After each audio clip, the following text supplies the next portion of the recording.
ನಮ್ಮ ಸಚಿನ್ ಅಣ್ಣವರು ಹೆಂಗೆ ಕೂತ್ಕೊಂಡಿದ್ದಾರೆ ಸ್ಟ್ಯಾಂಡರ್ಡಾಗಿ. ಎಲ್ಲ ಕೂಡ ನಮ್ಮ ಗಾಡಿಯವರು. ಇಲ್ಲಿ ಮುಂಬೈಯಲ್ಲಿ ಆಫೀಸ್ ಐತೆ ನಮ್ಮ ಸಚಿನ್ ಅಣ್ಣವರು. ಡ್ರೈವರ್ಗಳಿಗೆ ಏನೇ ತೊಂದರೆ ಆದರೂ ಕೂಡ ಪಟ್ ಅಂತ ರೆಸ್ಪಾನ್ಸ್ ಮಾಡುತ್ತೆ.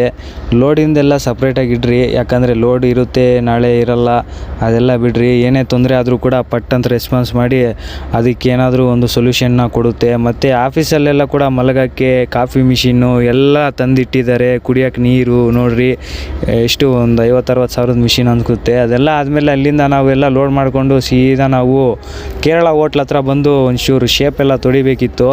ಬಕೆಟ್ ಎಲ್ಲ ತಗೊಂಡು ನಮ್ಮ ಉಮಾಪತಿ ಅಣ್ಣವರು ನಾನು ತೊಳಿತೀನಿ ನೋಡು ವೀಡಿಯೋ ಮಾಡು ಅಂತೇಳಿ ನೋಡ್ರಿ ನೀರೆಲ್ಲ ಹೆಂಗೆ ಹೊಡಿತೈತೆ.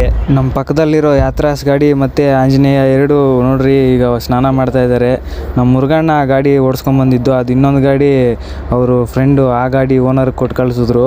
ಅದೆಲ್ಲ ಆದಮೇಲೆ ನಾನು ಸ್ನಾನ ಮಾಡೋಣ ಅಂತ ಸ್ನಾನ ಮಾಡೋಕ್ಕೆ ಹೊರಟ್ರೆ ಮಳೆ ಎಲ್ಲ ಬರ್ತಾಯಿತ್ತು. ಅದೆಲ್ಲ ಆದಮೇಲೆ ಅದೇ ಮುರುಗಣ್ಣನು ನಾನು ತುಂಬ ಫ್ರೆಶ್ ಆಗಿ ಮತ್ತು ಇಲ್ಲಿ ಟೀ ಕುಡಿಯೋಣ ಅಂತೇಳಿ ಬಂದ್ವಿ. ನಮ್ಮ ಉಮಾಪತಿ ಅಣ್ಣವರು ಅದು ಇನ್ನೊಂದು ಟೀ ಅಂಗಡಿ ಹತ್ರ ಹೋಗೈತೆ.